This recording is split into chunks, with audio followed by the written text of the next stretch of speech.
avec Dieu, c'est une question d'alliance.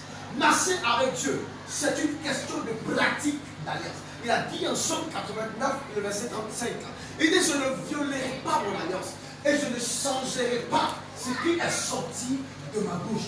Marcher avec Dieu, c'est une question d'alliance. Or, une alliance, c'est un contrat entre deux personnes, entre deux structures, entre une personne et un pays, une personne peut-être une structure. Alléluia.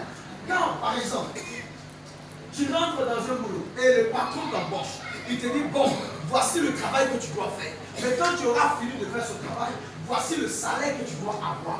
Voici le travail que tu dois faire. Tu dois venir de 8h à midi, ou de 8h à 20h. Et à la fin du mois, tu auras un salaire.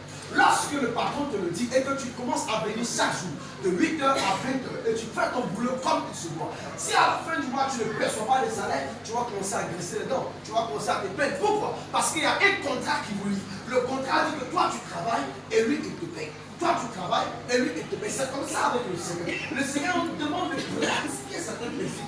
Et pendant que nous sommes en train de pratiquer les principes, Dieu nous bénira à travers ces principes. Alléluia. Beaucoup d'enfants de Dieu sont frustrés. Beaucoup d'enfants de Dieu vivent dans une certaine frustration. Pourquoi? Parce qu'ils manquent d'appliquer les principes. Avec Dieu, ce n'est pas chanter simplement. Avec Dieu, ce n'est pas juste prier. Avec Dieu, ce n'est pas juste aller à l'église. Avec Dieu, ce n'est pas juste chanter les louanges. C'est une question d'application de principes. Si tu obéis à la voix de l'Éternel ton Dieu, alors tu auras la suprématie. C'est une question d'alliance. Amen. L'alliance dit, si tu pratiques ta part, Dieu obéira, tu pratiqueras sa part. Si tu fais ta part, Dieu fera sa part.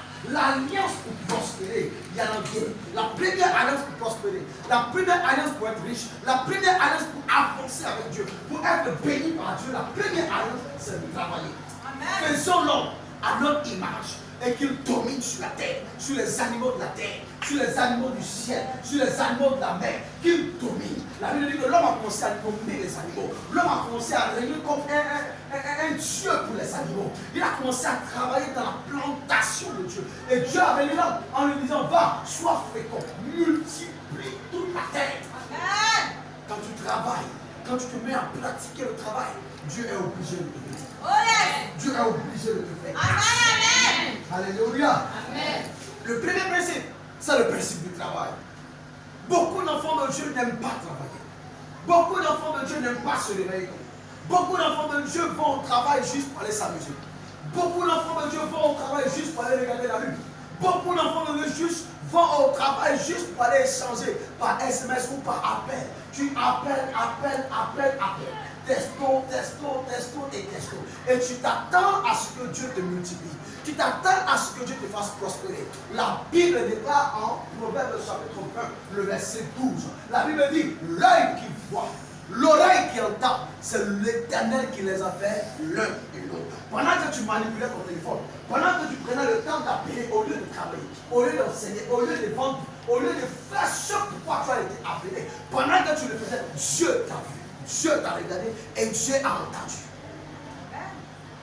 Tu ne pourras pas évoluer, tu ne pourras pas prospérer, tu ne pourras pas avancer. Parce que la malédiction de l'Éternel est dans la maison du méchant. Parce que c'est être méchant que d'aller au travail et de regarder le ciel. C'est être méchant que d'aller au travail et de passer le temps à causer, à ne même pas réfléchir à certaines stratégies. Comment faire pour faire avancer mon presse? Comment faire pour faire évoluer les choses? Qu'est-ce que je dois faire? Qu'est-ce que je dois entreprendre? Qu'est-ce que je dois donner? Comment je dois faire? Comment je dois prier pour que les choses avancent dans ma vie? Tu as pris le temps de regarder. Même si c'est ton propre travail, même si c'est ton propre commerce, même si c'est le travail d'un patron, d'une entreprise, de quelqu'un, tu te dois de le faire bien. Tu te dois de le faire bien. La Bible dit tout ce que tu avais pour faire, fais-le avec ta force. Fais-le avec ta force. Fais-le avec ta force. Il dit dès le matin, sème ta semence. Sème ta semence parce que tu ne sais pas ce qui réussira. Ceci ou cela, ou si les deux sont également bons. Il dit dès le matin, sème. Le soir, ne laisse pas reposer ta main. Dieu s'attend à ce que tu travailles. Il ne s'attend pas à ce que tu t'amuses. Il ne s'attend pas à ce que tu ailles regarder, tu t'assois là parce que c'est ton commerce, parce que c'est ton entreprise. Tu passes le temps à t'amuser, à rigoler, à causer, à faire du n'importe quoi. Arrivé à un certain moment, Dieu te regarderait et tu seras frustré.